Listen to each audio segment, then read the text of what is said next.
Hey guys, তোমরা সবাই কেমন আছো? আশা করছি ভালো আছো। আজকে একটা ছোট্ট মিনি ব্লগ তোমাদের জন্য নিয়ে এলাম। তো দেখো কি মিনি ব্লগ।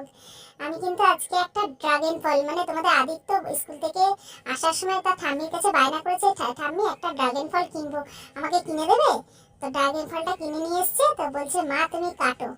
এবার আমি ড্রাগন ফলটা কিন্তু নিয়ে ফ্রিজে রেখে দিয়েছিলাম কিছুক্ষণ, ফ্রিজ থেকে বার করে এবার নিয়ে বসে পড়েছি কাটতে। দেখো কাটার সঙ্গে সঙ্গে দেখো কি সুন্দর দেখতে লাগছে, ভেতরে মনে হচ্ছে পুরো তিলের দানার মতো, পুরো একদম তিলের দানার মতো। তো চলো, আমি কোনোদিন এর আগে কিন্তু খাইনি, কোনোদিন এত দাম এই ফলটা, ওই জন্য কিন্তু কোনোদিন কিনে খাইনি। তো এই প্রথমবার তার ঠাম্মি তাকে কিনে দিয়েছে। তো ভাবলাম চলো কেটে খেয়ে দেখি এত দামি ফল কেমন খেতে। তো তাড়াতাড়ি করে কেটে নিয়ে এবার কিন্তু ছাড়িয়ে নিচ্ছি, খুব সহজে কিন্তু ছাড়িয়ে গেল, দেখলে কি সুন্দর কলার খোলার মতো ছাড়িয়ে গেল। আর ছুরি দিয়ে যখন কাটছি ফলটা কিন্তু খুব নরম।